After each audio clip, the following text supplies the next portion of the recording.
The following presentation is part of the Beyond the Blast Doors network.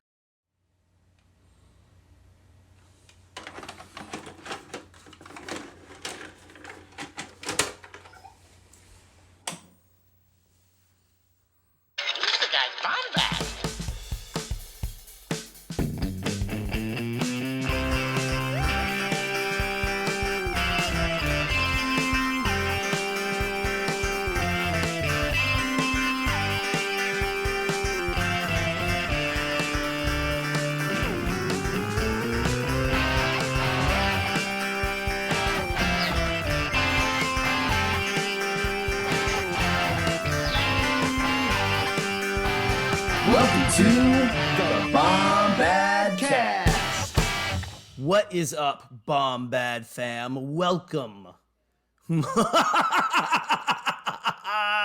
to the Halloween special, the Bombadcast Spooktacular, Bombadcast, whatever you want to say. Here we are on All Hallows Eve to open the gates of hell. Or maybe, I don't know, read some stories. Let's do that. But guys, we are a proud part of the Beyond the Blast Doors network. On the Beyond the Blast Doors network, you will not find tricks, but only treats. You will find a show for every person with a Star Wars fandom. You will find shows like Around the Galaxy with Pete Fletzer, Postcards from the Galaxy's Edge with Shannon, Hollow Chronicles with Josh and Andy, all about the world of Star Wars collecting. And Beyond the Blast Doors live with David Amilati, Pete Fletzer, and our new friend Arsu. You can find all these and more on beyondtheblastdoors.com. And if you like our, as David says, Star Wars conversation, then you can become a Beyond the Blast Doors network patron. Yes, for starting at about, probably the price of a cup of coffee a month, which I hope you drink more than that if you, have a little trouble getting up in the morning. You can support all the weird little stuff that we do here at Bombadcast and all the other shows on the network. And you might get a little extra. I know you will get extra content, actually. I better not say it the other way. But guys, make sure to follow us at Bombadcast. Follow at Beyond the Blast Doors at BTBN online. Follow all the other shows. And with all the business out of the way, time to get spooky with my good fiend, Scotty J-Ro.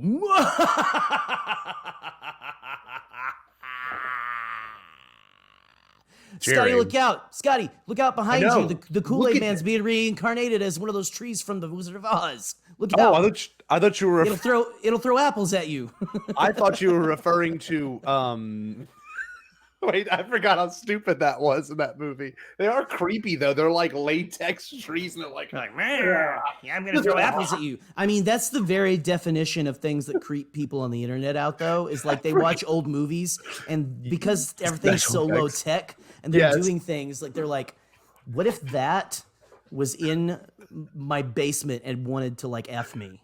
Or something, that's basically CreepyPasta. That's pretty much this whole episode. We have a wonderful guest, though, and it's too difficult to switch back and forth between Gerald and me. So we got to bring in our guest right now. Our guest is the one and only Barry White, the white Barry White of Star Wars podcasting. Yes, I am referring to the one and only, a previous guest of the show, a friend of the Bombadcast, and a person that brings out not the Randy, like the Randy from the Rick episode, but the Randy that makes you want to be Randy, baby. Randy, baby, yes.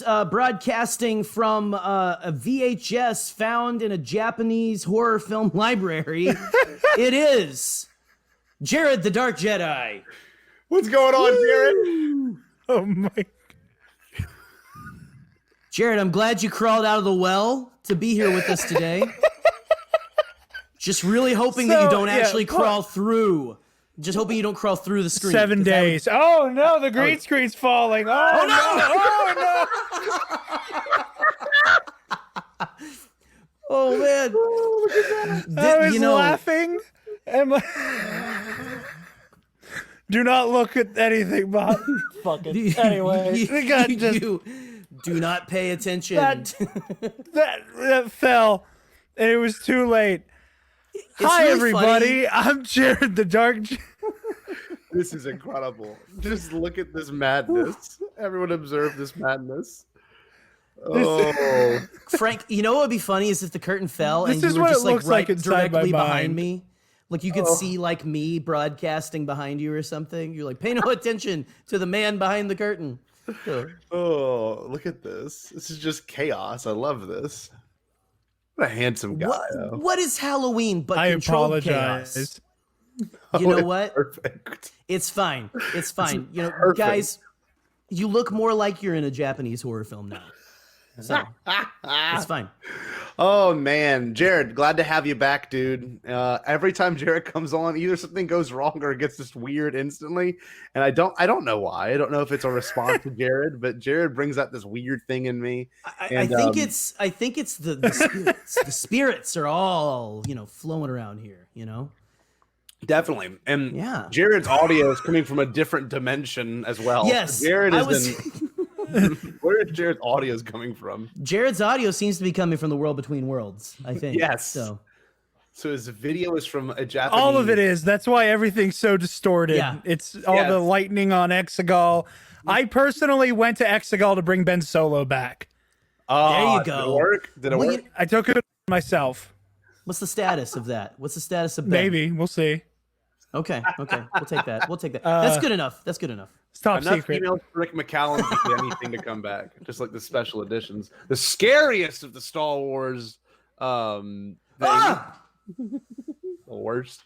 Anyway, Jared. Jared, you always come on the Bombadcast. It seems like it's a once a month thing now. Jared, it's going to be now. It's going to have to be. I just decided that. I like looking at the data right now. I'm pulling up the podcast feed. You've had a trial on here, which is a really weird thing to say, but Jared the Dark Guy's trial is he passed his great trial. He did pass his great trial. We had Jared on to also talk about let's see. Oh, he disappeared. This is the most I got magic. Stuck under the green screen. This is the most magic that the Bombadcast has ever been. Look at this. This is incredible. This is fantastic. Hey, you know what? Real peek time. behind the it's a peek behind the curtain, man. That's fine. Audio listeners are going to be none the wiser. Which is, I don't know why we have any more audio listeners to this podcast. Look at this. It's incredible. It is amazing. If you are listening to the podcast right now, which it's good. It's good. Like, hey, shut yourself in a dark room and get ready to get creepy. That's good. That's good. That is the point of this. But there is you should always go back and watch. It pays to go and watch the actual video from every episode. So it does. Just FYI, you're gonna want to check out especially the video for this one. So, Jared, you've been on episodes of Bombad. Yeah, they've been fun. We've been on Nerd Academy. It's been a blast. But I want to talk about the big thing. Why do we all love Halloween? Because I think each person here has a weird connection with Halloween. Jerry's from a polygamist, like they don't believe in pumpkin patches or anything kind of family. Why are we polygamous then? They don't believe in pumpkin patches. It's like some weird cult or something. They call it Harvest Fest, where they harvest the organs of small children and homeless people. They're all fake, like this one right here. That's fake. It's plastic. It's plastic. Pumpkin patches are a myth progenerated by the liberal media. Every year, the Democrats go to every pumpkin patch and they put a bunch of plastic pumpkins in there. And they want us to believe that giant orange, bumpy basketball-looking things actually exist. Bull crap. You can't fool me, lizard people. You see, now that the entire city of Portland has been burnt to the ground by the Antifa super soldiers, the radical left is just going to plant a huge pumpkin patch in the fiery grave of Portland, Oregon. That's it. Yes, and those pumpkins are all filled with estrogen, and they are meant to turn you gay. So watch out. That's all we're gonna say. That's all we're gonna say. They're putting chemicals in the pumpkins to turn the. Chemtrails, man. Chemtrails. Happy Halloween, kids. Happy Halloween, everyone. Whoa. Jared, before we go on to the main topic of the show, bud, tell us about your podcast for anyone that has not had the opportunity or given themselves the incredible opportunity to listen. Jared, what are you doing here? With your show? Always so, busy. The Nerd Academy podcast is the little network that I am kind of like the lead host and producer on. Not producer, that's definitely Joel. But yeah, we have our main show, the Nerd Academy podcast, which you won't have to put up with too much of this green screen nonsense because it is audio only. You're welcome. But on the Nerd Academy podcast, we mostly talk entertainment news of all varieties. We have a Star Wars specific show called Knights of the Nerd Republic, which has been graced by Jerry and Scotty a few times. We actually just had Jerry on for this last episode reviewing Star Wars Squadrons. So yeah, go check that out, Bombad fam. We had a lot of fun. And then we have a bi-weekly show called Campus Life, which is just us kind of riffing, telling stories from our week. And yeah, it's a lot of fun. And I would absolutely love to have some of you guys migrate on over to the Nerd Academy and check out what we got going on. It's a great set of, I guess, orders. Is that the word when you speak? You're an order? I think that's what the kids say. Yeah. That's what the youth of today speak. No, they are no cap fam. It's lit squad. But that podcast is straight dope, my brony. It's got all TikToks and stuff. They got all kinds of fantastic TikToks, flick flocks, big box, and wickwalks. Yeah, they're all like super sexual and cool on there, man. You need to give it a listen at the Nerd Academy. They're totally brojotive.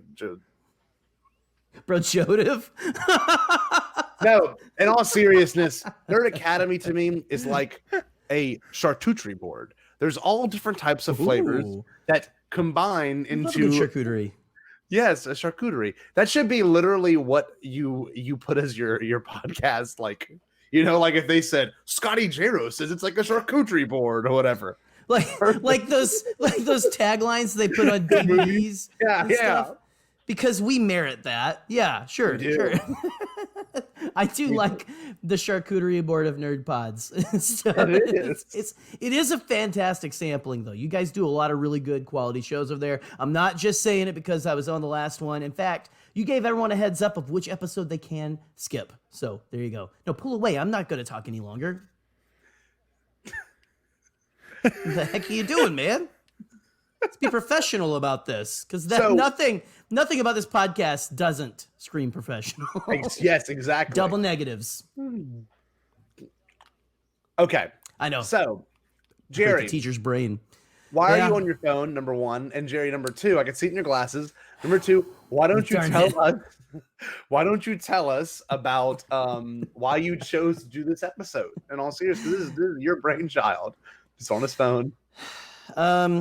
Sorry, Dad. I just I can see him texting. I'm not texting. I'm sexting. No. So I don't know. When I realized that our pod for this last Saturday in October is on like Halloween, I was like, gosh, we got to do something. And, you know, we were kind of trying to think, we were thinking about doing stuff, you know, like we were thinking about doing certain different things. We were thinking about doing an Ewok month. And then we realized that Blast Points did an Ewok month, right? Literally the month before we were going to do it. So we were like, dead serious. Shoot. We still love you guys. We still love Blast Points. But yeah, coming for you. No, I'm just kidding.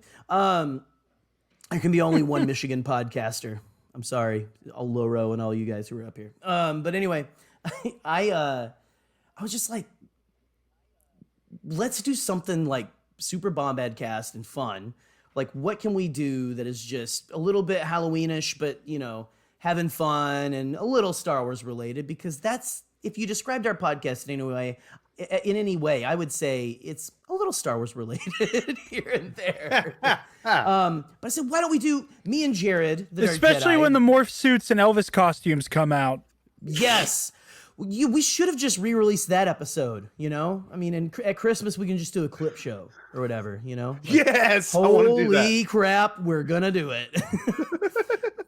Stephen Colbert actually just did a clip show about the campaign, and it was absolutely fantastic. They had this dude who used to be on, like, Boston Legal and stuff doing the in-between. Anyway, that's neither here nor there. But Jared and I are listeners of a podcast called The Last Podcast on the Left, and so they do every now and then little creepypasta episodes. And I love the Halloween season. I love getting like spooked a little bit. And as you know, me and Scotty, we have if you're a patron of Beyond the Blast Doors, you know we have we should have if it's not come out, it'll be coming out soon.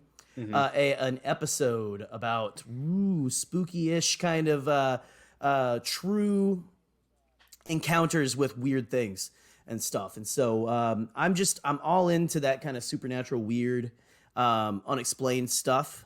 And gosh, I don't know, I'm just ready to get spooky, man. I love having fun, getting spooky and all that kind of stuff. So but what was the idea for the show? Because you just talked about you didn't really kind of go into detail as to why we submitted or who submitted what or what's going on. So like why what do we have? That was the genesis. If you would let me speak. Oh, I'm sorry. You sentient lump of chewing gum. I don't know where. I couldn't think of anything. I don't know what that even means. I love you. You're beautiful and precious to me. I really chapped your lips, huh? Woo! Yeah, take that as you will. Kinky. Yeah. But today, guys, we're going to read your listener and some special submitted by, who knows, people from the network, creepypastas. Ooh, and what is a creepypasta, you might be asking? Yeah. It is not possessed rigatoni or anything like that. And I won't do, you know, there's a thing they do on Last Podcast on the Left where they call it spooky spaghetti and like macabre macaroni and stuff like that. I'm not going to steal their stuff, but what about sad shrimp scampi? Sad shrimp scampi? Don't talk about shrimp, because then we're getting dangerously close to the Skangili man. Oh, no. If you're a listener to Last Podcast on the Left, that is basically a tulpa that has been created. It's essentially like Scotty, yeah. In case you know, if you don't know who Skangili Man is, he's essentially a Skangili, like the Italian dish, themed. What's the name of the guy? What's the internet? Slenderman, Mr. Slenderman. My God. Attorney at law. And it's kind of went off, and there's art and stuff you can look up about Skangili Man, and anytime anyone talks to it, it becomes more real. So watch out. Sick. If you start smelling some garlic and seafood, watch out behind you and listen to Last Podcast on the Left. There's some fun dudes. Talk about true crime, you know, paranormal stuff, all kinds of fun stuff. So, but anyway, I've been talking way too much. No. It's something that's important because we need to explain to several of the boomers we know what creepypastas are. By boomers, I mean Pete Fletzer. Pete Fletzer. He's like, what is a creepypasta? Sorry. I think I have some youth cut in my throat. So wait. I love Pete so much. I would walk through fire for Pete Fletzer. But that was funny as hell. So wait, have any of y'all actually ever read a creepypasta that freaked you out? I remember being in high school reading one, and I was like, nope, not for me. When I first discovered them, and I think my brother-in-law first kind of got me into it, but there were a couple that I would tell different places because they were like, I was like, ooh, that's spooky. I like that. But something that has happened when something first starts, it's great. But when anyone can copy paste a story and write a story and all that, and they get younger and younger, the more, you know, it tends to get little hilarious. Yeah. Oh yeah. Stuff. That's something that the last podcast guys, they will always find the worst ones too. Like they have running jokes from years back where they found one there. It said like the end that's supposed to be the scary line. If your dad's dead, then who was phone and stuff. That's part of the fun is reading it exactly how it is like typed out. But here's the thing, guys. There's little to no Star Wars creepypasta out there. You look it up, there's like maybe 2-ish stories, and they're, Yeah. And No. Star Wars gives credence to the creepy, and most people don't want to admit that, but like, you know, Maul is one of the scariest characters of all time, and I'm pretty sure they based the Insidious I was gonna say that's why they put him in Insidious. Yeah, exactly. You know, like Maul is demonic, and even the one that you've all seen the concept art of Maul before, like George was like, okay, that's a little too scary. There's that one shot of like the hair in the face, and it's just like terrifying. George was just really scared of anybody who shopped at Hot Topic, frankly. That's all, and I feel a little. I feel a little. Wait till he gets a insulted. load of me. Wait till he gets a load of me. Because that used to be me. I used to have the hair in the face and all that kind of stuff. I'm very emo. Here's the thing, though. We wanted to open the floodgates, right? Because there's not much Star Wars stuff that you can talk about and everything. But back to Darth Maul. Yeah, Nothing's creepier than him with spider legs. that is terrifying. Like with the long horns. Yeah, I mean, that is like on the trash planet that's burning and stuff. Like that's a portrait of hell, my friend. yeah. Jared, is there any scary moments? It gives from me Star gas Wars? just thinking about it. I'm so scared. Jared, what about you? Any particular creepy things from Star Wars that you like to talk about or think about? So I have like the content answer, and then the little kid Jared was a scared answer. Okay. We like both of those. Whenever I was a kid, I had this Darth Maul poster that was cool as shit. Mm-hmm. And like I said, like as a kid, Phantom Menace was my jam, and because of Star Wars man. Obi-Wan, little Jared just kind of walked through the house just humming Duel of the Fates all the time. But this Darth Maul poster at night was horrific. Mm-hmm. Especially to a very small child. Just like, because like every time I turn around, it looked like it was moving. That like the angle of which he was holding his lightsaber was slightly different, and I was like, maybe it was. And then one night I woke up from having a nightmare, and my mom could hear freaking out, and she was like, "What's wrong?" I'm like, "Oh, Darth Maul scared me," and then she just like reached over and just in one fell swoop just the poster down,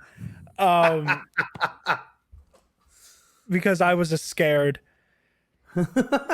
But I also almost never got into Star Wars, because when my dad first tried to show me A New Hope, very different timeline. When my dad first tried to show me A New Hope, I was like, "Oh, this is kind of freaking me out." Like I was kind of overwhelmed by the firefight in the hallway of the Tantive V4, and then Vader walked out, and I was like, "Nope, no." Nuh-uh. Tap out. Check, works, please, though. I'm done. Yeah. That's amazing. But as far as like actual scary Star Wars content, Star Wars Death Troopers is underrated. Like I think it's become one of those things that like everybody knows about it, because the worst kind of Star Wars YouTubers have all made 30 videos just saying in Star Wars Legends, there was a book where there were zombie stormtroopers. I will not elaborate any further except to make this same video again in 3 months.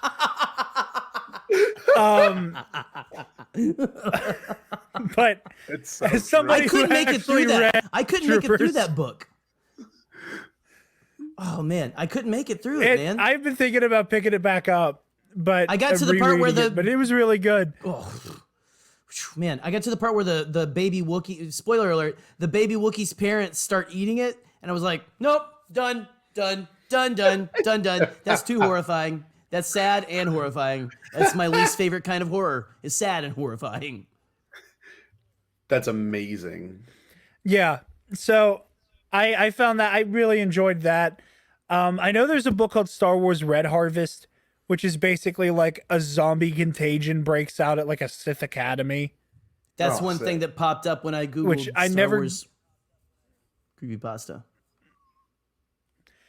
Yeah, because again, we're gonna make the same video 8 times, and it goes, "Did you know there was a Sith zombie outbreak? All I did was read the back of the book, so I'm not going to give you any further detail." That's amazing. So, But they didn't once call them laser I'm not swords. naming names, but you know. Listen, if I got a nickel for every video that comes up in my recommended feed that has a title that's like "The Forbidden Lightsaber Technique X character used to kill X character," would be able to buy Lucasfilm from Disney. Like, it's all the same content. If you want the Star Wars creepypasta, just spend too long on Star Wars YouTube, because it's it's just like, because you get stuck in the simulation. You get like, it's either like horrifying like Fandom Menace think pieces about how like if you have a vagina you shouldn't be allowed to wield a lightsaber, or it's just like it's the same 5 videos about like, did you know he force pushed the guy, and then that's it. Oh my Or how God. Force Run is overrated. They never use Force Sprint again. Why did they ever use Oh my God. Those are the best. Listen, though. George Lucas was right. This story is like poetry. It rhymes. Why didn't Obi-Wan use force speed to save Qui-Gon is not around anymore. Because and now then it's, the well, why story didn't wouldn't X be what it character was. use force heal on X character? Oh, it's great. I would have loved if Obi-Wan It's always the ran same thing into over and over Qui-Gon, again. and Qui-Gon fell down the hole and died. That'd been even funnier. He causes the death of his master. It'd be perfect. Oh man. Top 10 greatest hockey fails of all time. Just Yeah. Well, we're just doing the whole podcast on that now. Like, what if Obi-Wan like threw himself in front of the blade or something and used? I'd force love to sprint do a like what if people were saying. episode. Yeah. Here's the thing. You mentioned, okay, I think, and I haven't talked to Scotty about this, I think this is going to become a tradition at the Bombadcast, frankly. Oh, I hope it does. Yeah. So we're going to fill the internet I with hope so, too. useless Star Wars creepypasta that probably no one else is going to read, but it'll be there because it deserves to be there, right? Yeah. But next time, someone, and maybe I'll do it, someone write a creepypasta about getting lost on Star Wars YouTube. That's good. That's what I was wanting. Like, be a little meta or be like in universe. Either way. My story, Jerry, you're going to love it because it gets really meta very quickly. And then I'm it so just kind of excited. goes away. But we got a story about Randy, who is our Yes. best friend now. And now, Jared, I don't know if you got to listen to that episode, if you know who Randy is, but Randy is man probably that a works bigger close. fan than anyone who is alive right now. So, Jared, to get you caught up, there was a man named Randy that I met at Lowe's, and he was very nice for half of it. And then he was telling me how I was not a real fan because I did not see the originals in theaters when they released. Well, he was a bigger fan than you because his dad had sex with his mom before yours. Yes. Because yours were probably kids then. No, but wait. The best part is he was telling me that. And then whenever I brought He up was a what Star Wars zygote before I you love- were a zygote. Yeah, exactly. No, I brought up that the prequels were my favorite thing, and he straight up was like, "All right, have a good day," and turned away from Lowe's and walked away from me. And I was like, "What just happened?" I just got like mansplained, and I got like nowhere at the same time. You got Jaws. fansplained. I got fansplained by a man. I got man fansplained. So I don't know if like I don't know as much like intensive research and infiltration I've done on the Fandom Menace. I don't know if they love you have so titles much. the way that like the Ku Klux Klan does. Grand But Wizard. like I feel like Randy has the Fandom Menace equivalent of being like Ultra Grand Cyclops or whatever of the Fandom Menace. Like that's like no, because they are all about like the EU. He's Ultra Gland. Gland. Nice. He's endocrine. Ultra Grand Triclops. Only real fans get that. He wears the glove of Darth Vader. Oh, now I get it. That took me a second. Triclops, man. He's the son of Palpatine, and he had 3 eyes because why not? It's space. That's funny. But anyway. Ray I love that pause. We're all like. Anyway, so with this episode, we're gonna get started now. We got the 30-minute mark just about. And we're going to talk about these creepypastas. So what we're going to do, fellas, is we're going to each go through one. Make sure you have the Bombad page pulled up. I have it as Boo Bad Halloween Special. It's a Google Drive folder. Okay. I'll do the first one. Okay. The first one's going to be by Michael at All Remaining Systems. So we're going to go through each one of Michael's stories. Michael wrote 3.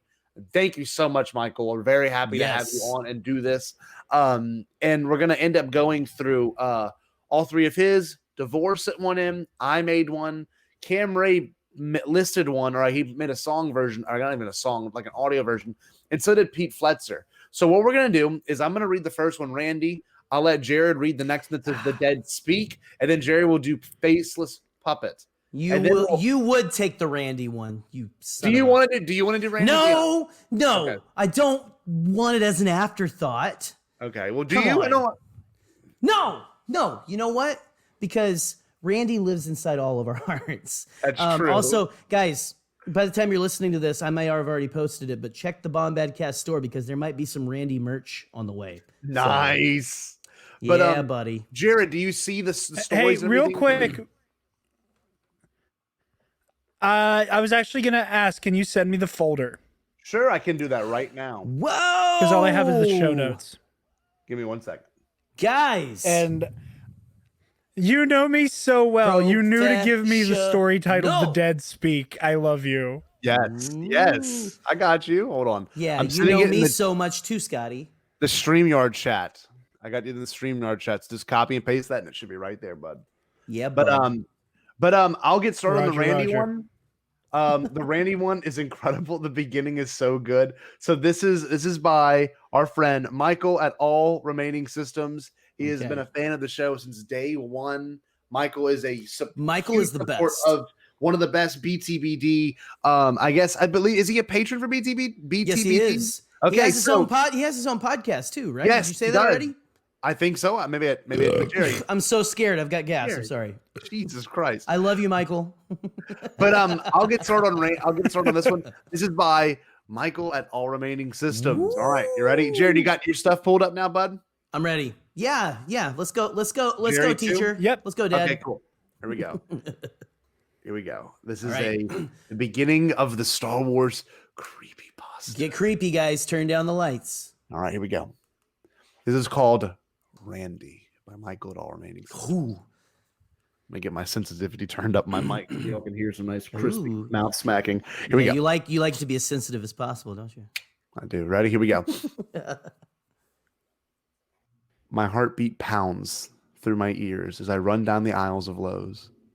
Sweat sticks to my Rick McCallum t-shirt as I attempt to evade the creature that pursues me. I glance back for a mere moment and catch the glimpse of my pursuer. He is closing the distance. His eyes are bloodshot, and his bearded neck is inflating in involuntary celibate rage. Celibate rage. Celibate rage. Hold on. Celibate rage is a sick metal name. Okay. The pumpkin has to be celibate rage. Oh my god. Let me go back. His eyes are bloodshot, and his bearded neck is inflating involuntary celibate rage. His nostrils flare as he sees my shirt and its association with the prequel trilogy. His rage intensifies, and he gets faster. Dang it, I can't read this. His rage intensifies, and he gets faster as it fuels him. He is wielding a weapon familiar to Jesus. I can't read this. Do you want me to read it? You No, I got got it. I got it. Yeah, I got it. Hold on. I don't even know how I'm going to do this. All right. You got it. You got He it. is wielding a weapon familiar to me. A silver hilt with a shining blue blade. Ray's lightsaber. I think to myself, the eyes of my pursuer immediately widen as I realize my mistake. His kind are able to sense any thoughts about a female character. Fury fights. That is lightsaber. He yells in defiance. Though I try to escape, he is too fast. There is no escape from Randy. As he pins me against the wall, pure fear consumes me, and I lose control of my body and begin to helplessly farting like an Eopie at a pod race. The smell, however, was not very effective. His kind was immune to any sort of unpleasant bodily smells. I have run out of tricks, and there is nowhere to run. He raises the blade above his head, ready to strike. I close my eyes, and his last words to me are, "Have a nice day, sir." Guys, Michael, that was probably one of the greatest I've ever heard. Beautiful. Jeez. Bravotissimo, sir. Oh my gosh. Wow. Oh. That's the hardest I've laughed in a very long time. Oh my gosh. Randy has unwittingly become part of the Bombadcast lore. Like oh my gosh. And Rick Villanueva, when he was on, when we talked about Randy, he said that he probably looks like Hrothgar Deng from Rise of Skywalker, which is the robot guy with like the blobfish head who people think is Dengar. Dengar. It's not far off. We'll say it's not far off. That is amazing, Michael. That was a good one to kick this off with because it was funny and it was scary at the same exact time. He's a good writer. That was fantastic, man. That was great writing. Mine's nowhere near that good. That was incredible. Oh my gosh. I use too much adjectives. This guy just knows how to write a great story. Michael, you killed it.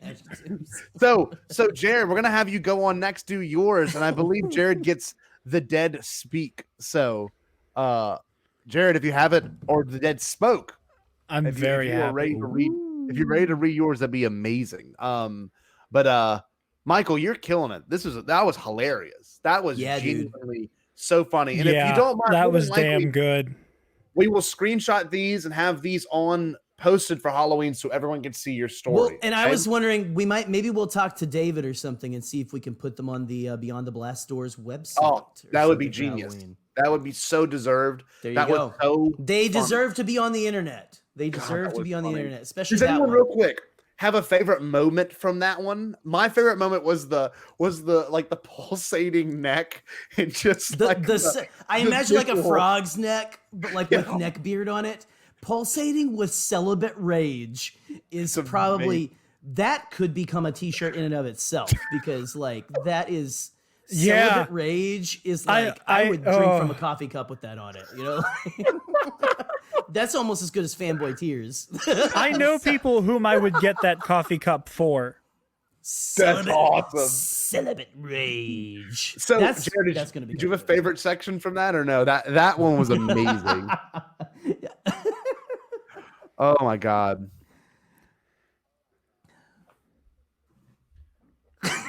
Jared, can you hear us? You guys ready? Yeah. What was your favorite part from that one, though? Yes, I could hear. Okay. Oh, celibate rage, hands down. That was just okay. It was too good. I could say, you know, it was almost. I just couldn't follow anything up. Right.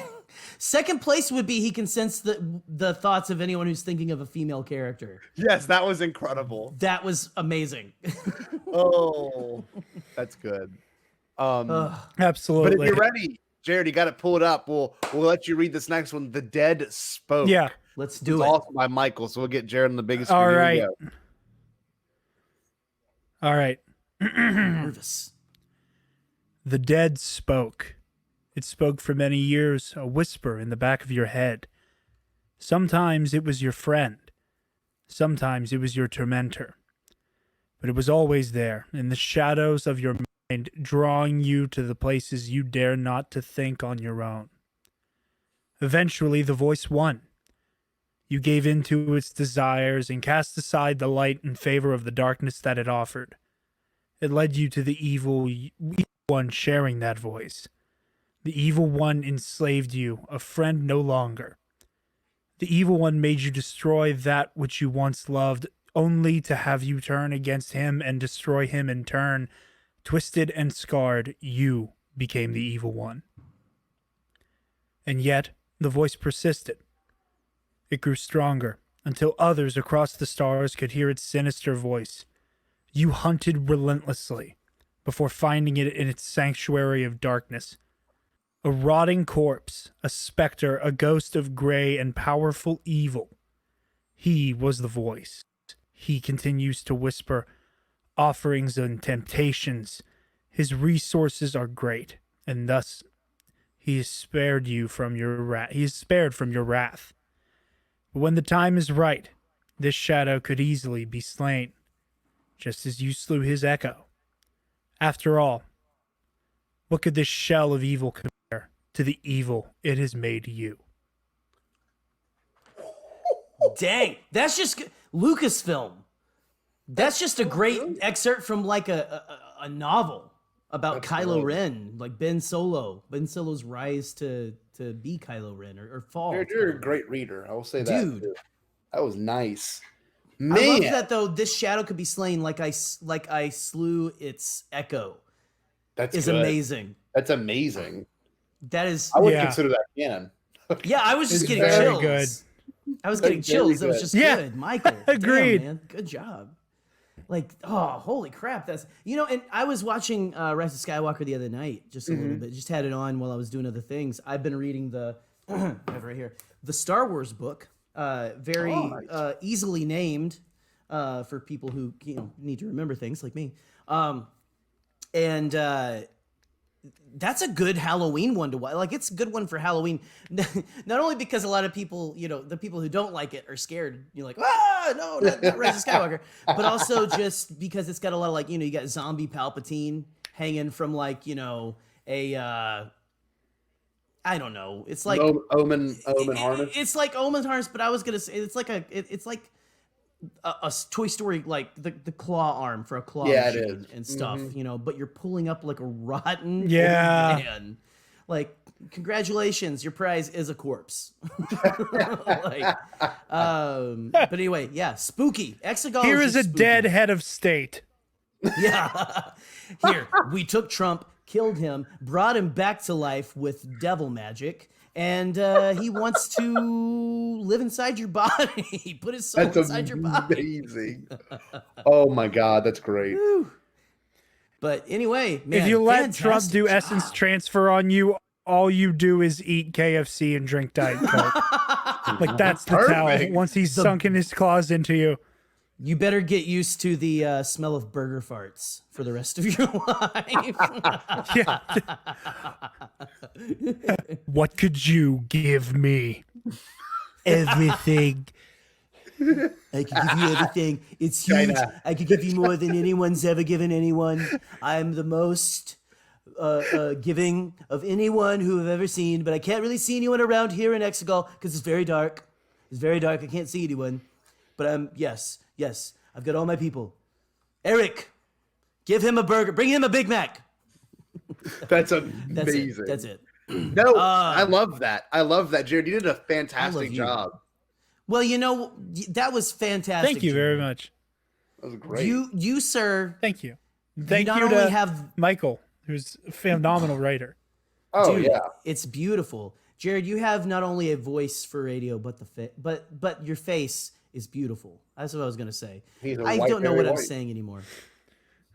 It's never going to go away now. So, Jerry, you do our next one by Michael. It's called Faceless Puppet. Okay. I'm excited to hear this one. Honestly, I didn't read or look at any of these before we started. So Me either. We want to be surprised. We want to be surprised. Oh, this is good. There's 2 parts. Jerry, you do both parts, okay? Okay. All right. Should I do the whole a long time ago in a galaxy far, far away, like Mark Thompson. Mark Thompson, man. Come on our show. Come on our show, Mark. Okay. Here we go, guys. Faceless Puppet, Part 1. Hiding behind one of the cushioned chairs in the darkened chamber, Caleb, with a K. That's not in there, but I decided to put it in there because this is Star Wars. Stayed very still and hoped to remain unnoticed. He had seen the army led by a shadowy figure march into the Jedi Temple a few minutes ago. Caleb wondered if that was the Sith he could sense the Masters feared. He never understood what kind of being could be powerful or sinister enough to strike such fear in his teachers. When he saw the enigmatic figure cut down the temple guards with ease, he understood their fear. The sounds of blaster fire continued nonstop. Screams of pain and death pierced his ears. Caleb was too gripped by fear, even to think about trying to calm his emotions. His Jedi training would do him no good. If the fully trained Jedi Knights and Masters were dying out there, his only chance would be to rely on survival instinct. He had to keep hiding, or else he would die. Death then entered the room. It wore an ill-fitting suit of shining white armor. Its footsteps were the only noise in this room of silence. It did not speak, even as it discovered Caleb behind the chair. Caleb looked up. He did not look at the barrel of the blaster, but instead tried to lock eyes with death. However, he could not see its eyes beyond the visor of its helm. It was faceless, with no emotions. It acted without rage or remorse, and in a bright flash, death fulfilled its duty. There's part 1, guys. All right. Whoa, just a fun-loving Halloween. Here we go. Part 2. This is horrifying. That was scary as hell. Oh my God. This is genius. Do we want to I'm interrupting. Part 2. No, this is fantastic. I just need to say right now, part 2 is written like looking at the text. This was clearly meant to be a creepypasta. Dude. That was meant to be like oh wow. That's really good. That is really good. This is fantastic, Michael. Damn. You're like blowing us all away, man. Blowing us all away. Sorry, I felt I had to. Genius. I had to cut the tension there. Oh my gosh. Okay, here we go. Again, we're gonna try to get these posted on the BeyondTheBlastDoorsNetwork.com website. So here we go. Part 2. Faceless Puppet. Storm's body continued to march, though he did not move his legs. His arms continued to move his blaster, though he did not aim it. His blaster continued to fire, though he did not pull the trigger. He did all of these things, but he did not do these things. He was but a puppet, carrying out orders he did not understand. What am I doing? The Jedi aren't my enemy. I fought alongside of them for years. Good soldiers follow orders. Storm watched as his body continued to move, shoot, and search. He could not control it and was helpless to stop it. He wanted to resist. There was something deep in his mind that knew it wasn't right. This wasn't right. But it was drowned out by orders. And good soldiers followed orders. Storm's body entered the seemingly empty room as he continued his hunt. His body began to overturn chairs as it hunted its prey.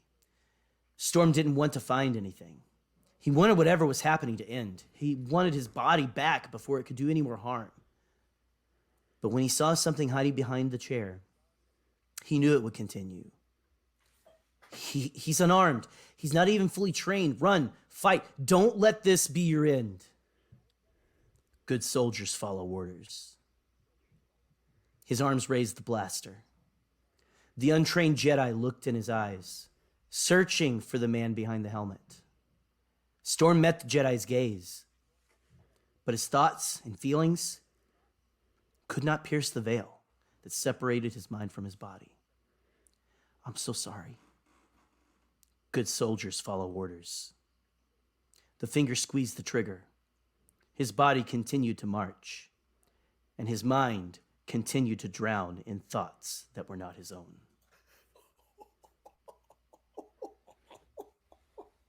Michael, you are a writer. I Damn. need a drink. I've got to wipe. That hurt. I've got to wipe these tears. that was fantastic, man. That was like Get Out in Star Wars. Like when you think about like just the thought, how it was the horrifying sunken is it? place. How horrifying is it to think that there are these clones are people? That's what's different about clones in when people are like upset about clones. Clones in Star Wars aren't like clones like we see in other movies. It's like these are separate beings that have their own personalities, and they don't think they're the person from before. They are their own beings, right? And I love that whole thing in Clone Wars, right? Clone Wars brought us a lot of horror in Star Wars. Frankly, we didn't really talk about that. You've got like the Geonosian brainworms. Oh yeah, horrifying. Night Sisters. The Night Sisters. You've got like all these horrifying things of the galaxy. You know, there's the EU old book series Galaxy of Fear, but the whole like in Clone Wars, the whole arc about finding about the chips in the clones' heads. You think about how does a chip take away the personality? And it's almost horrifying and almost my headcanon now that they're just trapped in a body that they can't. I almost don't want to think because that's so sad to think about all of the clones that are like, but again, the stakes are high, you know, in this galaxy and all that. And that was, my gosh, that's almost my headcanon now is that they're not, the real people are in there. Mm-hmm. That it's just like that chip just is like basically radio controlled, which makes Palpatine even more of a ginormous dick. Yeah. So that was great. Holy cow, Michael. When you can find a way to make Sidious more heinous, it is impressive. Yeah. It seriously was Star Wars meets Get Out to me. That was I wasn't expecting like the whole like I was like, okay, the kid gets killed, I get it. Okay, and then I'm like, okay, we're in the trooper's eyes now. It is brilliant. Again, we're gonna get these posted, man. You know what? I'm gonna post them on the website even if David doesn't want to. Come at me, David. Come at me. Wear your tank top and try to hit me. No, Jared, what did you think of that one, David. man? That was a good story. Yeah, like I was saying, I read ahead a little bit, and right when I saw what am I doing? The Jedi aren't my enemy. I fought alongside them for years, but all scratched out. Yes. With the bold, good soldiers follow orders. I need a shower. It's horrifying, but also like that kind of adds a dimension, frankly, to all the other clones. Because the other clones, it's like all the clones we love, most of them, tragically, we found out a lot of them are like, you know, still got actually changed, you know. But you think about that they're all good. They're all truly good. That they're being controlled. Yeah. And it adds a whole new dimension of horror and that's good. Absolute disdain for Palpatine. Like that was some good Halloween. That was Chef's kiss. That is going to become top tier Star Wars creepypasta, which is going to be a genre within creepypasta after we get these out. Drop this. That was good. The intrawebs. So we're gonna reach out, make sure these get posted. I am proud to be. Go ahead, buddy. Sorry. No, I was just saying, I'm just happy to be here at the genesis of the Star Wars creepypasta. It's kind of crazy. I mean, there's a couple, right? Like the thing you mentioned was like something that I'd heard the red heritage or whatever. But there's Ewok genocide, which is essentially just like the scientists talking about how like that would have destroyed Endor. It would have killed it and stuff. But, Yeah. you know, tractor beams, Star Wars science. Who cares? Yeah. And then there was another one that was essentially the lost Star Wars movie that was only a YouTube video. You can check it out. I won't spoil it for you, but it's more just like a psychological thriller. It's not really like scary or anything. Nah, so, not scary. Yeah. Jerry, or Jared, whoever wants to read it. We've got another one by Devore. Okay, Dr. Devore, another huge fan of the show, and Devore's title is called Post-Mortem. Okay, Post-Mortem, and it's titled SW CreepyPasta. Story SW Creepy. If you want to, Jared, do you want to read that one? Because I'll read the next one because the next one's mine. Hell yeah. Or Jerry, do you want to read it? Whoever, either way, let it. I just ruined everyone's day with that other one. It's great though. Me and Michael just ruined everyone's day. Go ahead. Fantastic. Jared, you get this next one. It's called Post-Mortem. All right, by cool. Dr. Devore. Thank you, sir. Go for it, buddy. All right. Let's roll. Darth Sidious let out a cry as he fell. His apprentice had betrayed him. His body would be obliterated once it hit the Death Star's reactor. Everything he had accumulated over the course of decades after decades of plotting was lost. His empire would die. He, however, would not. As he neared the end, Sidious calmed himself. He summoned the dark side as he never had before. All of his inquiries into the nature of the Force, his relentless pursuit of lore and artifacts of Jedi and Sith alike, had been but preparation for this moment. He knew where he had to go. It was all a matter of will. Sidious opened his eyes. He was floating in some kind of green viscous liquid. Other bodies, all of them nude like him, were packed tightly in around him, making it impossible to move. Without meaning to inhale some of the liquid, it was slimy and burned as it traveled down his throat. Sidious looked around. Every body bore his face, albeit younger and more dynamic version, closer to what it had been like before his duel with Mace Windu. Sidious let out a torrent of force lightning, scattering the tank and sending the bodies flying. The hooded cultists who had been busy at work let out shrieks and scurried away. Once over their initial shock, they realized what had happened. Cautiously yet reverently, they approached their master, who lay where the tank had stood, his body folded into itself. They went to lift him to his feet, but were pushed back. The liquid fell off his body in thick gelatinous globs as he stood. And when he went to take a step, he found that only his left leg would move. His right arm, too, was too stiff, bent at the elbow. He had yet to gain mastery over his new form. As he shuffled forward, back hunched, one of the cultists presented him with a black robe, bowing obsequiously. Wow, that's a good word. That's fantastic. He tossed the robe onto his body, the fabric sticking to his skin. Ignoring the cultists gathered around him, he approached another tank, occupied by an altogether different entity. Darth Sidious was home. Ooh. Yo, that was sick. That is fantastic. Devore, fantastic. And we know you're a doctor. He is a doctor of vocabulary. That's what it is. So that is actually, you know what? That's not far off. It is confirmed that, that's what all of his pursuit of the artifacts and all that kind of stuff. It was to cheat death. We find out right here. That's awesome. So, oh man, that was amazing. I love that. And it made me like I could feel myself sucking down like viscous liquid. It was horrible. And fantastic. That's just great. Like that should be, man, I can't wait honestly for that Palpatine preparing for Rise of Skywalker novel. I know it's kind of like I know people have had different feelings about Rise of Skywalker and stuff, and that's fine. It's totally fine. But I'm kind of excited. I want more of that. That's exactly, the first 2 pages I went to in this book were Palpatine and I can't think of words. The other entity that was mentioned at the end of the book. Snoke? That's his name. Snoke. That's his name. Master Snoke. Snoke. That whole thing. Snoke. That whole thing was so good, especially the visual of the Force lightning like cracking open the glass.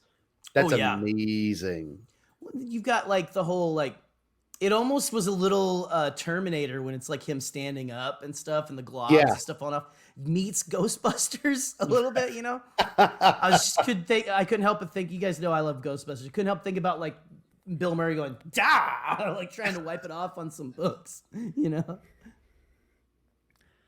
If I have one criticism and one note, we did not get an answer to how hung Palpatine may or may not be. And this is the moment to do it. Well, now we know. See, we're famous for we're not famous for this. We did the Palpatine sex math episode, right? Yeah. And when he boned. We did. Now we found out that he didn't bone.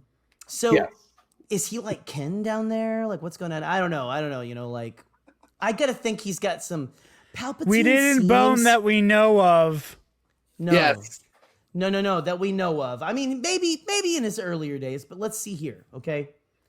Well, technically, his clone who was Rey's dad, you know, so. Yeah. So awesome. Does that count? Does that count? Devore, you killed that. That was great. All I'm saying. That was amazing. Devore, you killed it. I need you to edit it and just put one line in where it is just, as he looked around at all these beings that shared his face and his monster dong. Yeah. And then that is perfect. And that is perfect. His Palpapine. No. I don't know, guys. His thirst for galactic domination really strikes me as small dick energy. I'm just saying. Palpatine's got a throbbing massive cock. Yeah, he's got like all fascists have little PPs. It's just like a button on top of a turtle shell or something. Oh my God. Jesus Christ. Oh, I don't like thinking of that. Wrinkly too and all burnt. With like just like, I mean, it looks like you took like a 70s afro wig and like grayed it out and just like glued it to like right above it and stuff too. I mean, Jesus the man Christ. does not shave. The man does not. He does not manscape. Do you ready for me to read my story? You know what? Lay it on us, Scotty boy. All right, here we go. Jared, great job. My story is called Kilgonk. Is this Funny enough? Are you Quentin Tarantino or something? Yeah. No, funny enough, most of these stories either take place in the prequel trilogy or they're taking place right now, so far from the ones we've heard, and in Tross in particular. Just Tross. That was the most Halloween of all of them, for real, man. You got mine takes place. Mine takes place during Tross as well. So, but it's not what you would expect. It's called Kilgonk. Are you ready? Nice. Bring it on. It is a dark and damp night on Ajon Kloss. Ooh, damp? Let me come on sorry, now. Sorry, I'll shut up. At least you didn't say moist. That's Imperial Senate's thing. It is a dark and damp night on Ajon Kloss. Humidity fills the air, and the stir of small creatures can be heard deep into the forest. BB-8 rolls around the base camp just outside the cave, hiding the Tantive V4. Once he enters into the dark cave, he gazes upon this legendary ship and begins to recall a story that was told to him by R2-D2. When R2 was stationed on the Tantive V4 with 3PO over 30 years ago, there was a peculiar Gonk droid that resided with them on the ship during the Battle of Scarif. Although this Gonk droid didn't appear all that different than most other Gonk droids, it did have one particular characteristic. Instead of muttering the commonly used and familiar tone that is Gonk, he actually said the word kill.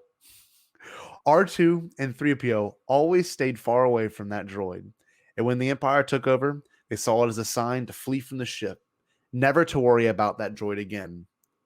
Until now. BB-8 snaps back into reality whenever he heard off in the dark distance the quiet but recognizable noise of kill in the tone of the gonk droid's gonk. The droid couldn't believe it, so he rolls as fast as possible to wake up his friends from their power-charging hibernative state. R2-D2, what is this madness you've put into BB-8's memory banks, scaring him into thinking that this droid is still around? R2 lets out a long chirp, followed by several laughing tonal beats. They begin to traverse the area around the cave, close to Tantive 4. And much to their surprise, there is a silhouette of a gonk droid in the dark and damp distance. The further they venture up to this figure, the tensions begin to rise, 3PO muttering the odds of surviving this event. All 3 droids are about 12 feet away from the gonk droid in a Western-style standoff under the Ajan Kloss moonlight. BB-8 lets out a roar of noises to frighten the gonk droid away, but all the gonk droid says is, kill. The standoff lasts for a few minutes until both BB-8 and the gonk droid get closer together within a few feet apart. But both droids continue to beep. But both droids continue to beep and kill back at each other without any realization of R2's sudden disappearance into the dark, damp night. A sneak attack happens towards the back of the gonk droid's box-like structure. R2 is again here to save the day in a last-minute effort to stop the gonk droid once and for all. R2 begins to pull the wires out the back of the gonk droid, but he's suddenly stopped by something very curious written on the back of his droid body. This gonk droid's full signet reads 666 TFM. And R2, you're gonna love this. You're gonna love this. The mark of the celibate, I believe they call that. And R2 immediately recognizes these numbers and begins to pull the life out of his life-preserving battery. The gonk droid lets out a final message, but not very different from the original tone we have all heard before.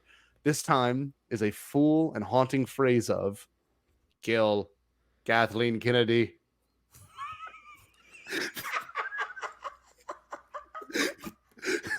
BB-8, in a final-ditch effort, rolls as fast as he can into the gonk droid and launches him off the side of a cliff into an uncertain darkness that is Ajan Kloss's forest.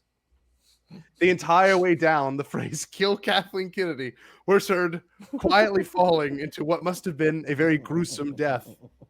The 3 droids that are completely satisfied go back into the cave where the sun is starting to slowly rise up. 3PO and his wise ways ask BB-8, what was the moral to this experience? After a few moments, BB-8 lets out several tones that translates into, no matter how scary something can be, just know it's one really insignificant voice that doesn't really matter to begin with. There you go. A little bit of positivity. So what I learned from that story is the internet will be a better place if I start pushing members of the Phantom Menace off a cliff. That is essentially 100% true. Essentially, was the gonk droid powered by fanboy tears? That would have been a good addition. That would have been. I can make an edit to that. There you go. Oh. That's pretty good, Scotty. That's pretty good. Oh. I was like, you did 666 and then TFM, and it took me a second. I was like, I see what you did there. I thought you'd like that. Yeah. They like try to build. They build like a Stargate that goes into a dimension where Star Wars is real, and like take over like a gonk droids. I don't know. That's ridiculous. You know. Oh, what do you think of that, Jared? So good. That was really fun. I think it was bold for you to like do a creepypasta that wasn't like really vague and ethereal about a main character. Yes.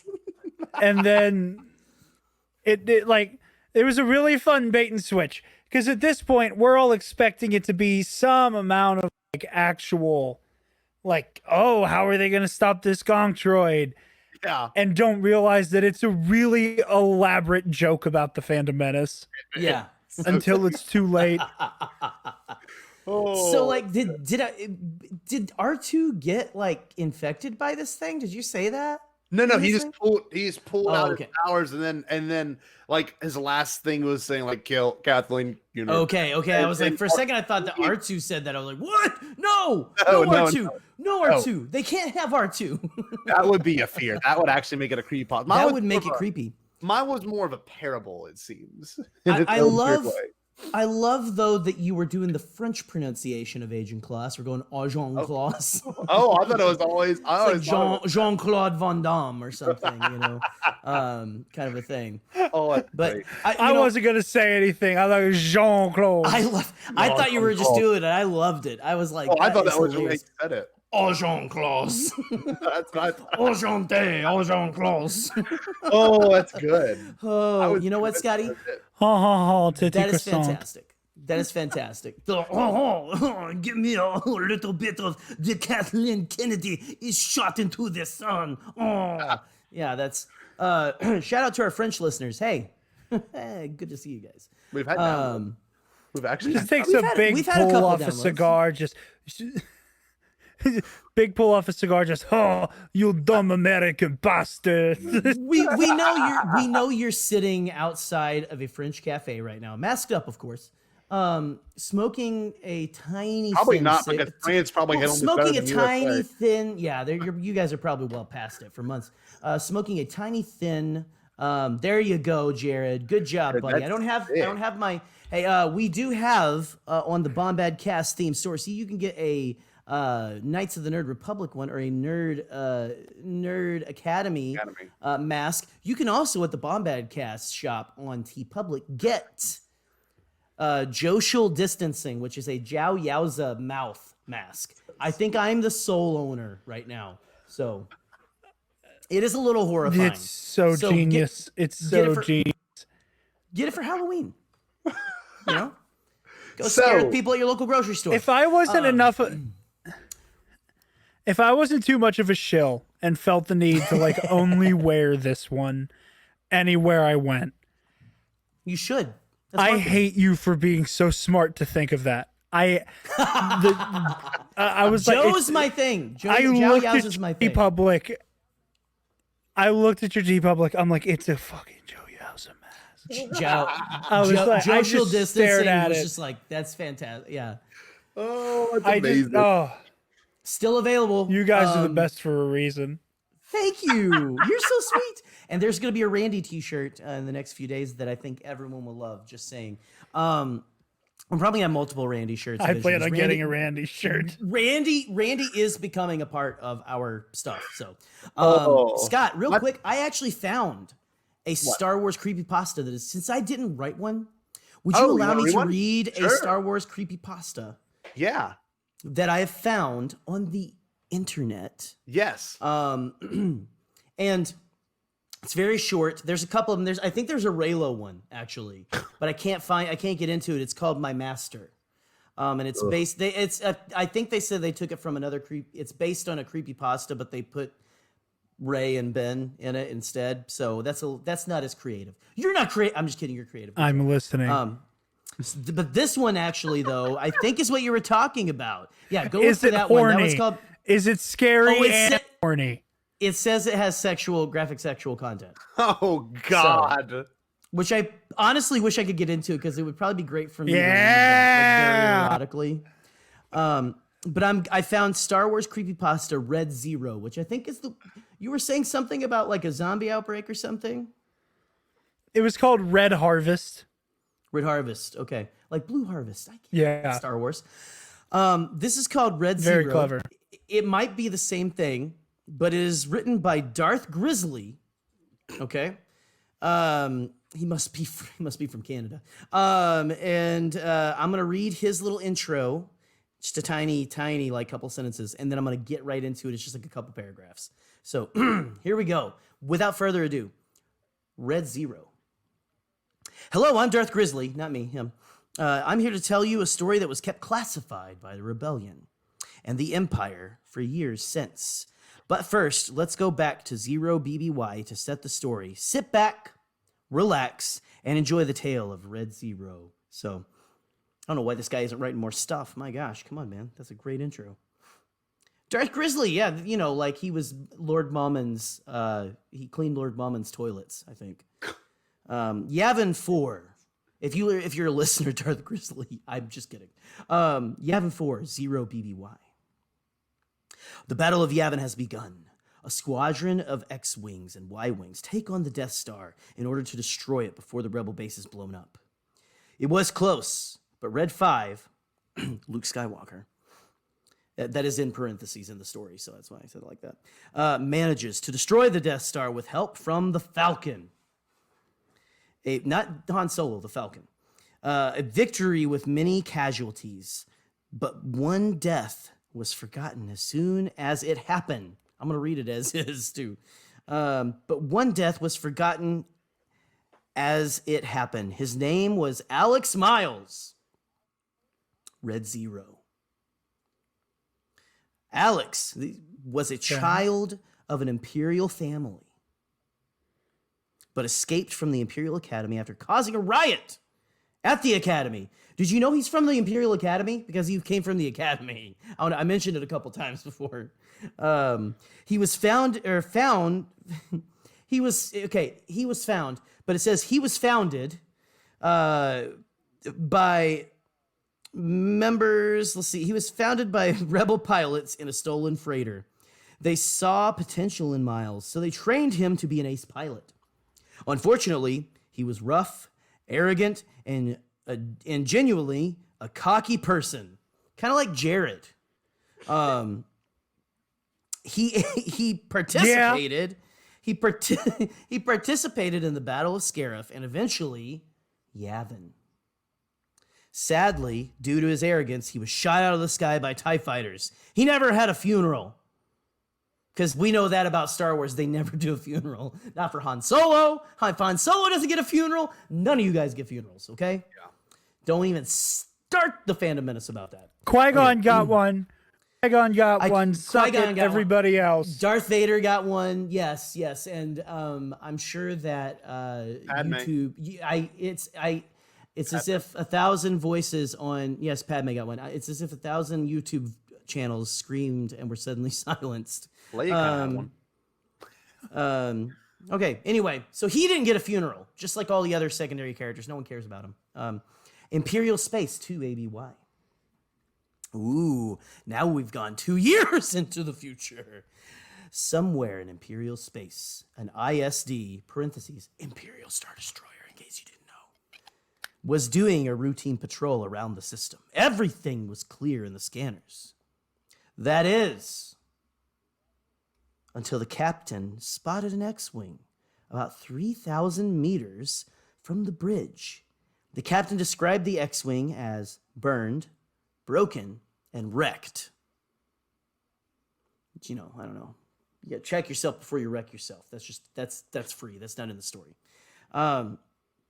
Just as the captain was about to order TIE fighters to take care of it, a transmission came. It was from the X-Wing. They played the transmission out loud. It said, "Remember me?" Then I don't think anyone did. I don't know. I don't know if they did or not. Then the X-Wing charged to the bridge of the ship, full speed. The captain ordered to raise the shields on the bridge immediately, but it was too late. The X-Wing rammed the bridge in a dramatic way. Excuse me. It rammed the bridge in a dramatic way, which I don't know. Maybe he was like, "Wherefore art thou, rebellion," or something with a rebel pilot with like a skull. Or I don't know how it was. He rammed it in a dramatic way, which I guess you could just say ramming it is dramatic. That's dramatic. Destroying the ISD and everyone in it. However, the X-Wing came out unscathed. Ooh, Ghost X-Wing! A nearby Imperial shuttle, frightened, was preparing for a jump to hyperspace, but mysteriously the hyperdrive was malfunctioning. The car never starts. The car never starts in the horror movie. That's all I get. Just have the car running the whole time, okay? If you're going to a haunted house, have the car running. Don't turn it off, okay? It's just a thing, okay? So they can't start their shuttle. They can't go to hyperspace. Panicking, the shuttle sends a distress signal for help. ISD picks up the transmission from the shuttle, and it said, "Mayday, Mayday, this is Shuttle 5543. We're under attack from a rogue X-Wing. Location is Gah! Explosion." I don't know where that is. Gah! Explosion. Static.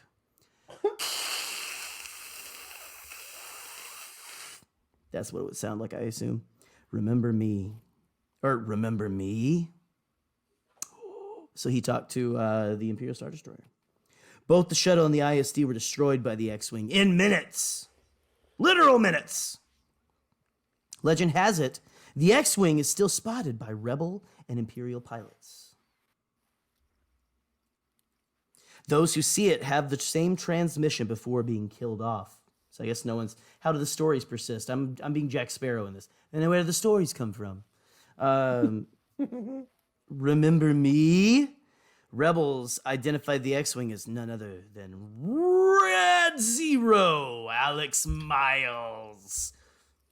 Since then, Red Zero has terrorized Rebel and Imperial forces for years, up to the days of the First Order. He is still out there waiting for his next target. Whoa! So, Ghost X-Wing. Ghost X-Wing. And I know I had a little fun with that. That's a cool concept. That's a cool concept. That's cool. It's like, I like different genres in Star Wars, right? And stuff. And I know I had a little fun with it and stuff. But that's just for entertainment value and all that kind of stuff. It's a good story. I like ghost ships too. Ghost ships are pretty cool. It has like that whole thing, because Star Wars is like, it's like pirates and cowboys kind of at the same time, right? Kind of old yet new at the same time. And so it does have that like of a ghost ship kind of coming to take revenge. But it's weird that it takes revenge on the, well, I guess because they didn't give him a funeral. Moral of the story is, Kathleen, whoever writes a movie, make sure they put a funeral in every movie for every person who dies in the film. We have to stop after every person dies and show that person's funeral in order to keep more ghost ships from popping up in the make-believe universe and stuff. So. Great finds, Jerry. I like that. That was a good one. I will say this much. That's just like one of the two stories.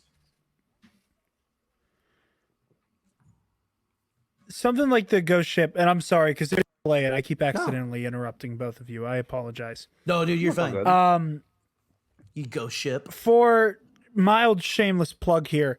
This past week, Travis and I recorded the latest episode of our new Patreon show, Heroic History 101, where we do reviews of older comic book stories. And for Halloween, we did Green Lantern Blackest Night.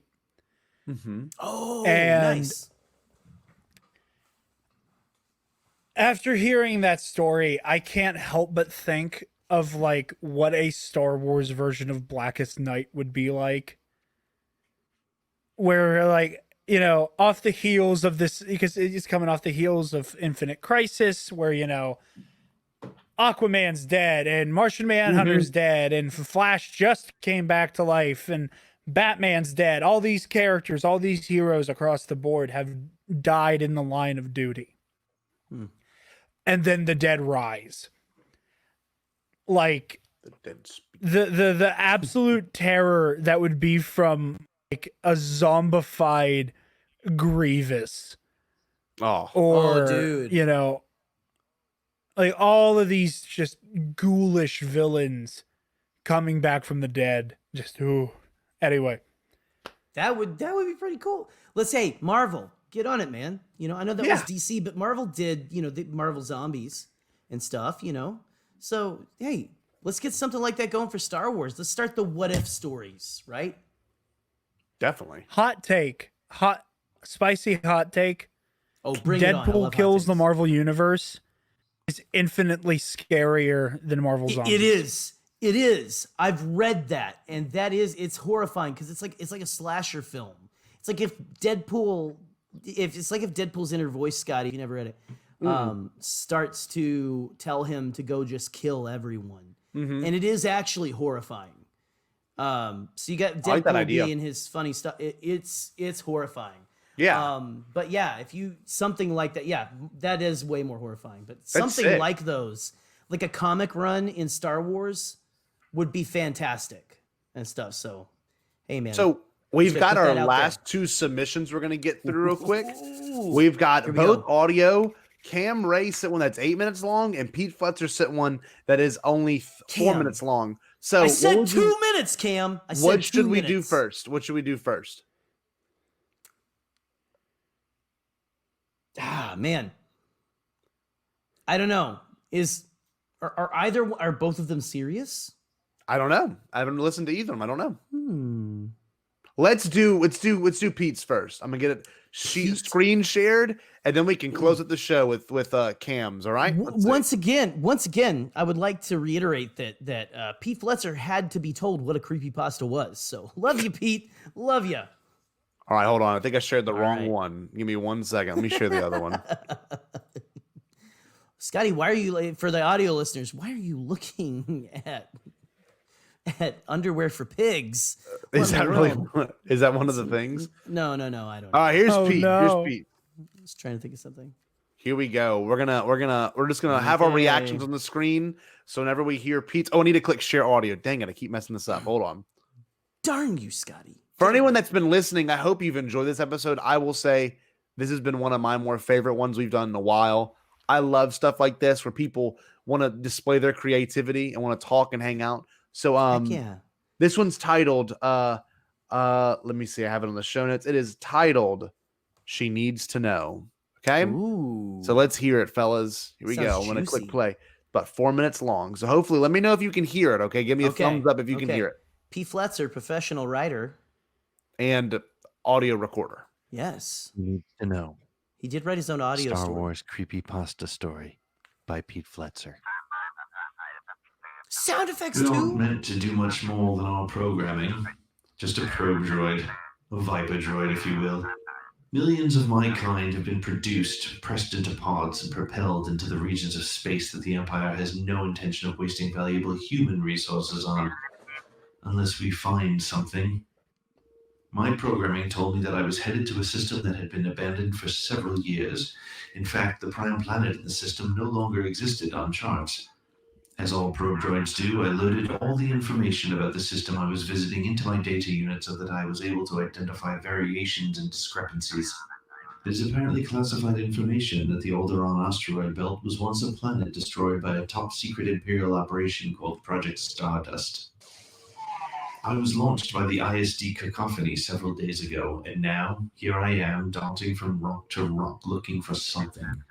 My programming is such that I rarely am told what specifically to look for.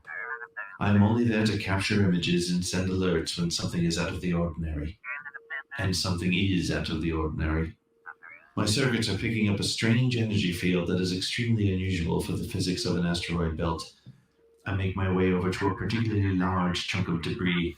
It seems to be the remains of a man-made structure. As I approach, my auditory unit picks up the sound of a shrieking human. I immediately enter this information into my report packet as my auditory senses should not hear anything in open space. I shall transmit it with the full statement upon completion of my mission. I drift closer to the wreckage and am able to deduce from the historical records that this is the wall of a palace, apparently the residence of the royal family at the time of the planet's destruction. I make my way safely to the floating rampart, and once again I hear the human voice, but this time it appears to be speaking basic. The words are still indiscernible. I continue to make my way around the remains, and my visual sensor identifies a blue blur in the distance. I attempt to get a reading, but it is undetectable by any of my 607 scanning units. I begin moving toward it, but it moves on me faster. As it peers at me, the voice returns. The aperture of the large optical lens on my mechanical head widens to allow more of the light in. Based on my data banks, the sprightly image resembles a human female. Every circuit in my system is attempting to make the image compute, but as I am in open space and a human being cannot survive these conditions, my logic sensors reject the processed image. The shriek begins again, this time louder due to proximity. The scream forms words and I record, "She needs to know." The blue blur comes into a slightly sharper focus. before it reaches out with a hand toward me. Again, words form from a scream. Tell Leia I love her. Even though incomprehensible by my programming, the hazy blue light suddenly somehow physically touches my metal shell. Unauthorized contact. Protocol states that as such I am obligated to terminate my mission. My report remains incomplete, unable to send. Initiate self-destruct.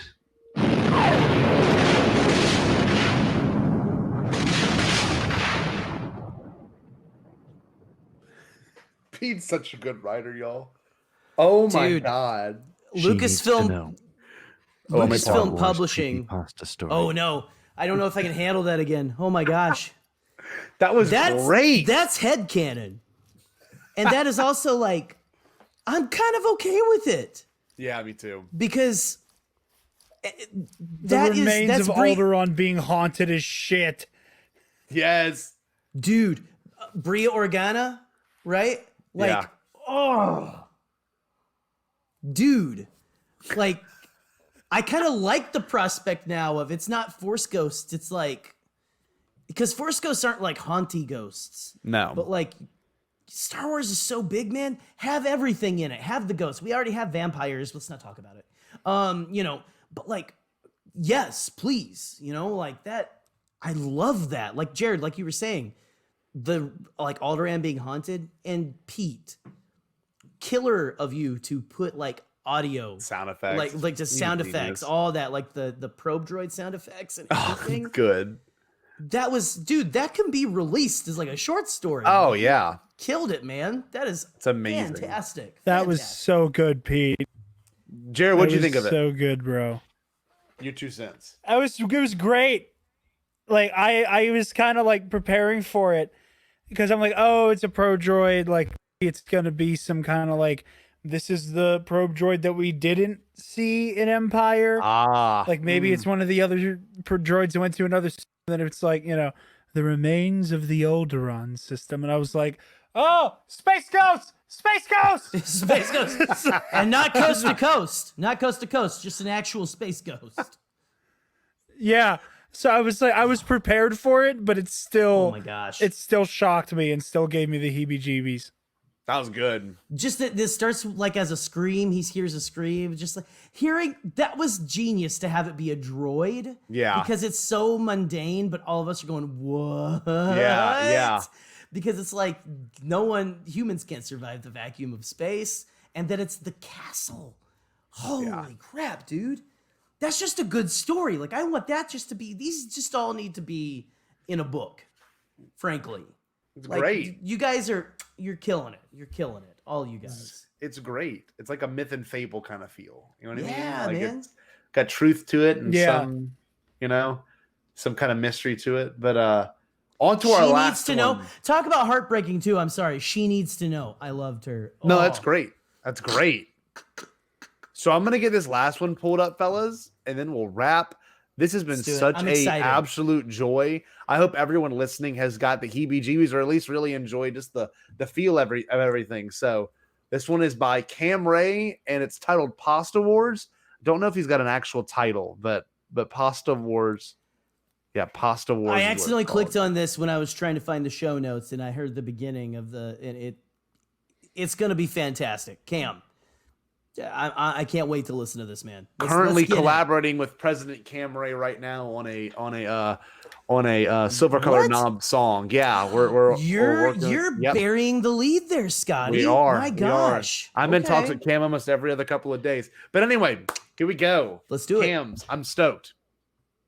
This one is 8 minutes. This is going to be a dense one. It's going to be Rick McCallum dense. I'm stoked. Let's do Here we it. go. I love dense. A long time ago, in an olive garden far, far away.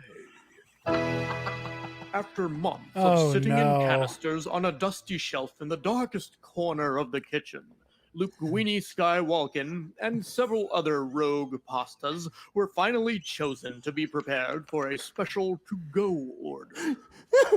Hey, guys! Oh Luke my Winnie said to his God. fellow rebel noodles, Han Solo Getty, Chewbacchioli, and Landozania Calrissian. It's finally my turn to leave the canister. The kind of fish I've always dreamt of being. I have a great feeling about this. I will soon be covered in creamy Alfredo sauce and served to some special patrons. And if I'm lucky, I may even get to be topped with a dash of Princess Leia oregano. She is so spicy. Not so fast, kid. Han Solo Getty cut in with an extra cockiness only a Solo Getty noodle could pull off with such likability. The princess of all the spices is mine. Besides, she's your sister. Somehow, I know. Responded Luke Guini, accepting the truth. Solo Getty continued. I heard that Don Vaderoni is coming here tonight, and he's hell-bent on devouring any pasta that touches his plate. Word is, Don Vaderoni is here on strict orders from Il Capo Palpa Rotini himself. And you know what that means. All noodles He will couldn't be even cooked get and through that digested, without laughing. Not even a dash of pasta residue remaining. Pasta eating a pasta. How perverse. Commented C3PO. Oh my god! Rose to D2 nodded and hummed in agreement.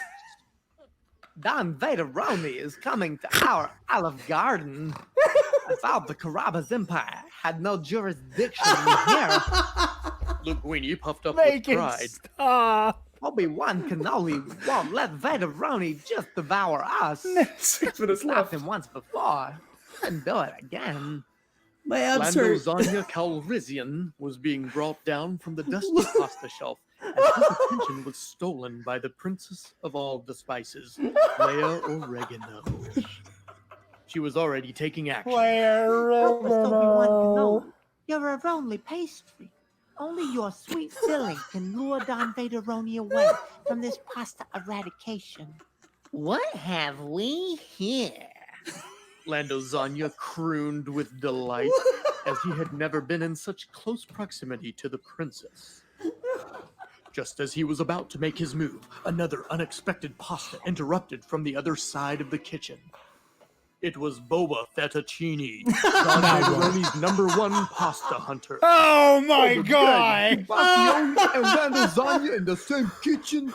You guys are gonna be marinated with the fishes tonight.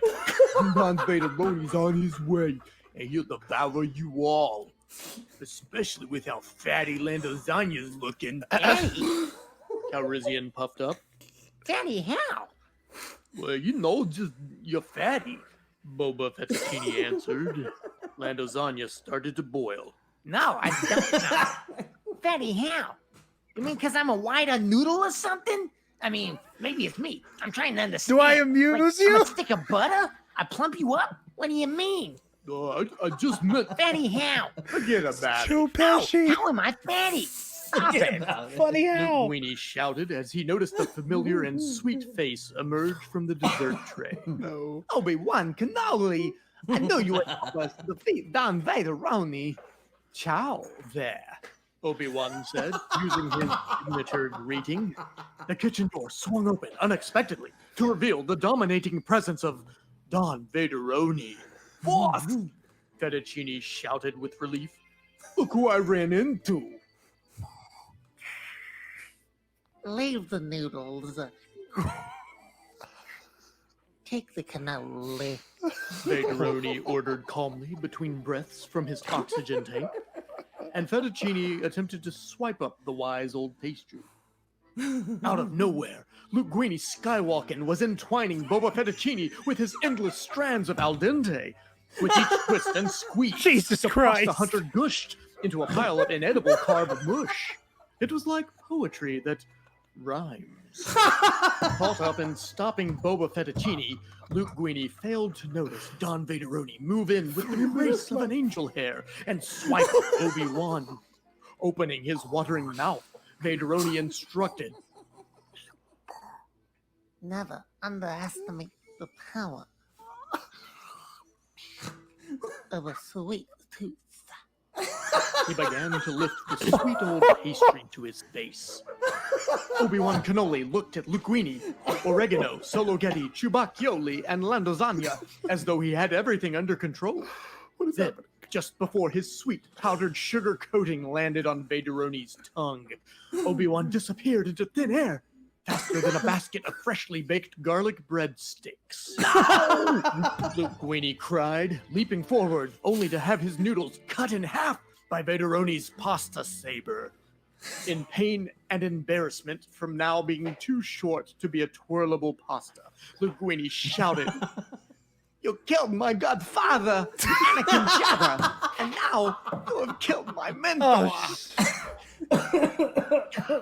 No, Vaderoni replied. No, I'm your godfather. I am your godfather. No! Luke belted out again, ugly, crying harder than he ever had. His temper tantrum was suddenly cut short as he, along with his pasta mates, were thrown in to-go boxes and hurried out of the kitchen. They were free from the clutches of Don Vaderoni as they headed for a hopefully safe destination in the delivery van, the Olive Gardenian Falcon. Don Vaderoni returned to Il Capo Pauperotini in partial defeat.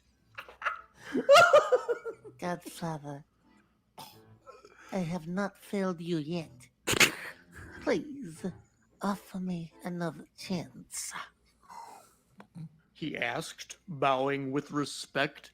You come to my restaurant on this, the day of my clone's birthday, and ask me for a favor. Oh my god. Paparotini questioned with an unnerving sound of impartiality.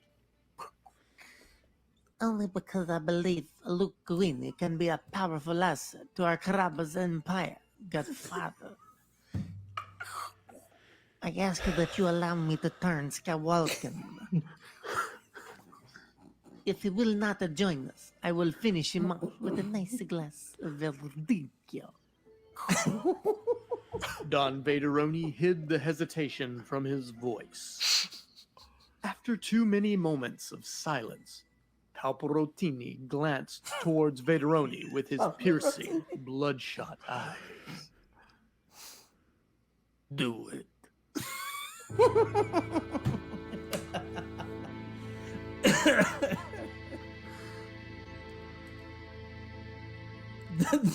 the accordion.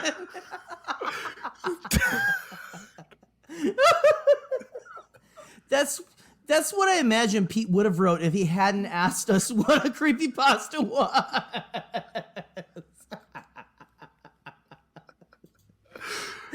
Cam, You, how do sir, we make that canon? You, sir, are the man of 1,000 voices. That was a fantastic That was walk-in. insane. That was more production value than anything we've ever done, Jerry. I think so. That was- Palparotini. Oh my god. Wow. Y'all. So, I'm just going to say this. Go for it. Myself, Travis, Levi, and Connor. That is half of the Nerd Academy that all are of Italian heritage.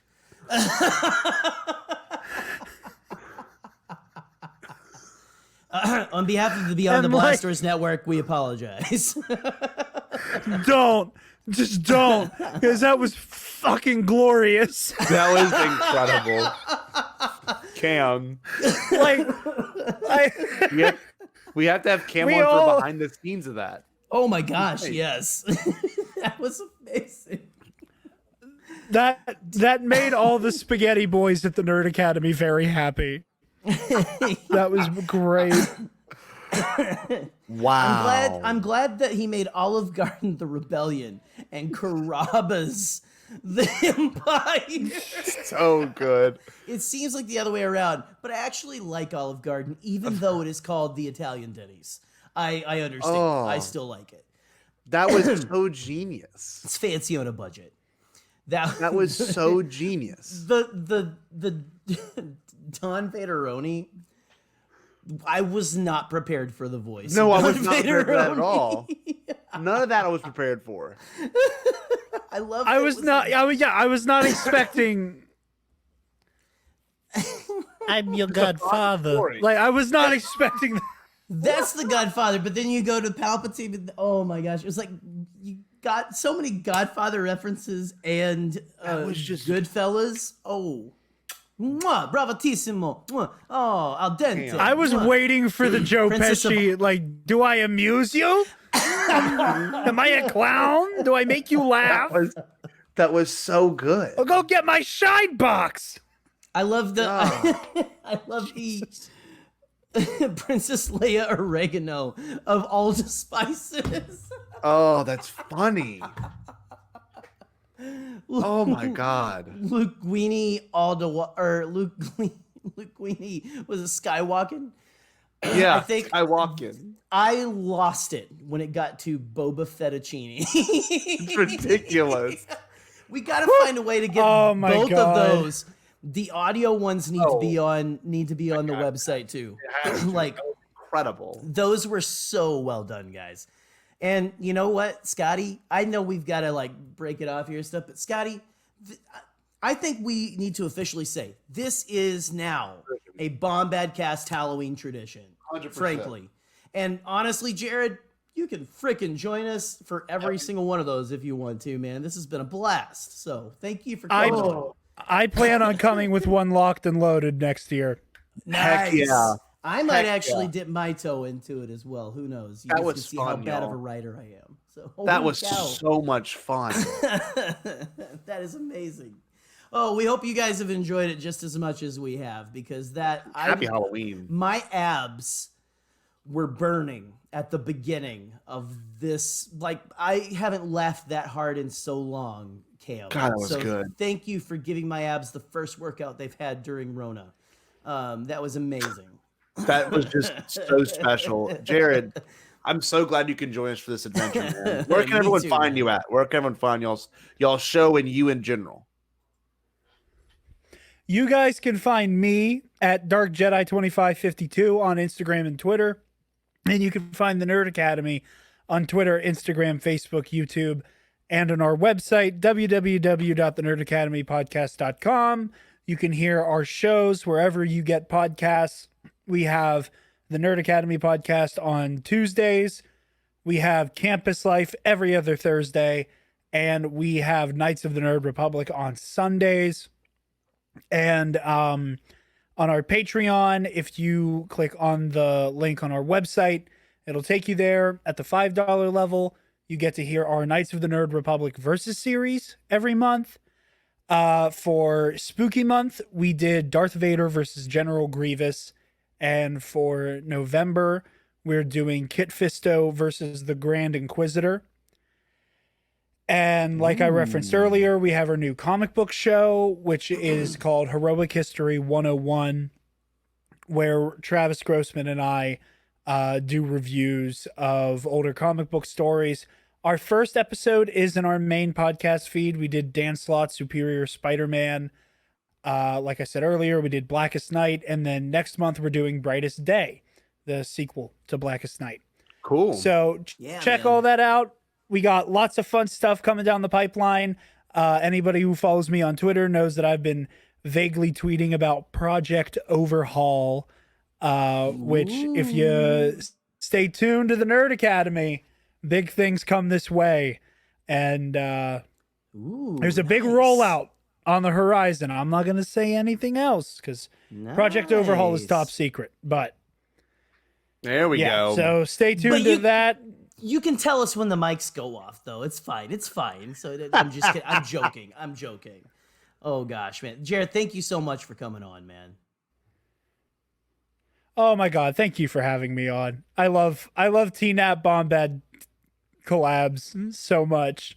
Oh, it's the best. They're the most fun, man. Like coming on that. Seriously, if you are not following Nerd Academy, if you're not like subscribed to their stuff, go. They do a lot of great content. They cover all the nerd bases. Okay, so just go check them out. They have great TeePublic merch and stuff. It's on TeePublic, right? Yep.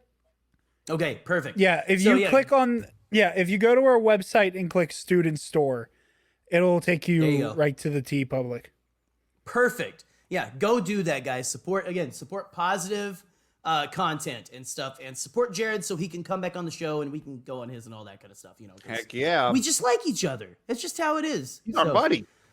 Man, this seriously. Absolutely. Thank you all for contributing. Hopefully next year maybe we'll get even more. Who knows? Like, just guys, keep it coming. That was amazing. That was so fantastic. That was so awesome. And I think all of us have brand new headcanon. Like for the rest of our lives, probably. Like there were some legit good stories in there. These are gonna find their way onto the internet. They have to. If we have to burn one of David Amelotti's tank tops to get it on there, threaten to burn it, we will do it. That's amazing. I love you, David, but I will burn a tank top if we don't get these on the website. Well, if you guys like this episode, please subscribe to Beyond the Blast Doors Network. Make sure you share this. Give us some 5-star reviews on iTunes. You can even review it on iTunes. You can review it, leave a bad review. As long as it's a review, we're good. If you really liked it, if you really wanted to support us, make sure you find our Patreon page. It is patreon.com/Beyond the Blast Doors. $5 a month will get you access to all these exclusive little shows Jerry and I have. It also give you exclusive contact with the people on the network. Maybe even give us some of your inputs and ideas, and we'll implement them. If you want to keep with us online, make sure you follow us at beyondtheblasters.com, where you will find all of these fully written out or even fully audible on Halloween Day. Don't forget to follow us at Twitter at Bombadcast. And if you want to leave us a voicemail, it's 331-2BEYOND. That is 331-223-9663. Jared, what should the wonderful people do to end this episode? A man familiar with this phrase.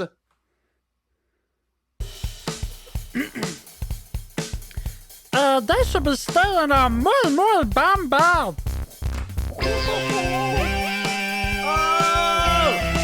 You've been home now on us. Have a good one, kiddos. That was amazing. Oh, Happy Halloween. We still want you to.